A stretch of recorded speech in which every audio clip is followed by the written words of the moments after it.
Incident happened yesterday near 14th Street in West Peachtree. Police say 15 people were on that bike when it tipped over while trying to make a turn. You can see some of the mess here.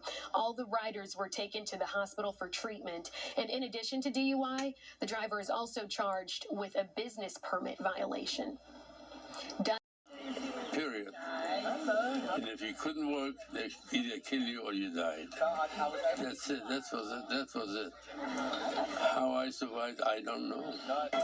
It's important to pass these stories down. Historians estimate more than 6 million Jewish people lost their lives under Nazi rule. A Putnam County woman by the Russians. Amid the fighting, a surprise visitor Sunday in the Capitol. House Speaker Nancy Pelosi traveling to Kyiv to meet with Ukraine's president, while pledging the U.S.'s continued support in the form of funding, heavy weapons, and economic sanctions on Moscow.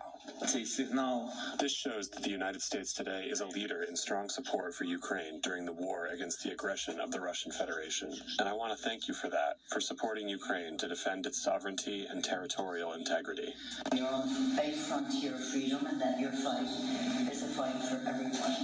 And so our commitment is to be there for you until the fight is done. Pelosi is the highest-ranking U.S. official to visit Ukraine since the start of the war. The Secretary of Defense and Secretary of State were here last week. In Kyiv, Trey Yingst, Fox News. Still ahead on Fox 5 News Edge at 11, for the first time in more than 6 years, the President of the United States attending the annual White House Correspondents' Dinner. We'll share some of the highlights after. Along with David Perdue, educator Candace Taylor, civil service retiree Tom Williams, and nonprofit leader Catherine Davis. Wouldn't you agree, no matter what happens tonight, once we get through past the May 24th primary, that we all of us on this stage need to come together and unite to make sure that Stacey Abrams is never our governor? Governor, I would not agree. Perdue, who has former President Trump's endorsement, has faced an increasingly uphill battle against Kemp, who has consistently beaten him in the polls and with fundraising. Even after a bitter campaign, win or lose, Perdue made this promise. A number one objective that I got in here for is to make sure Stacey Abrams is never governor.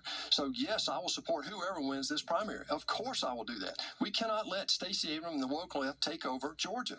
The Atlanta Press Club hosted this debate as part of a 14-part series. Each candidate walked a fine line between criticizing their fellow Republicans and dividing their conservative voter base.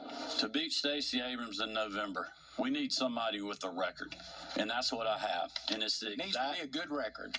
Well, excuse me, I didn't interrupt you. I'd appreciate it if you let me I finish. Just want to say that. Thank you. And again, early voting for Republicans begins on.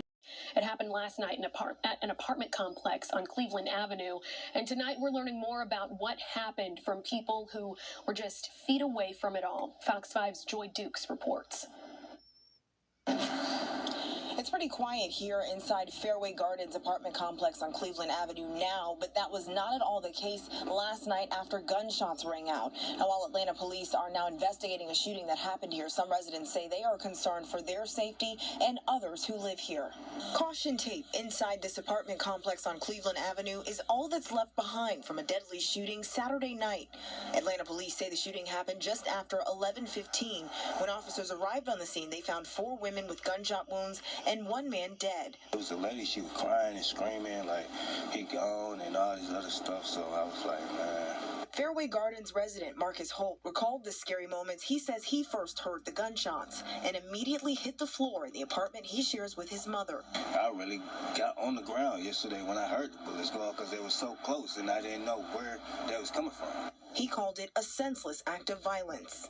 It was just really a senseless act. Battling back to eliminate the state income tax and stop illegals from voting. How much more?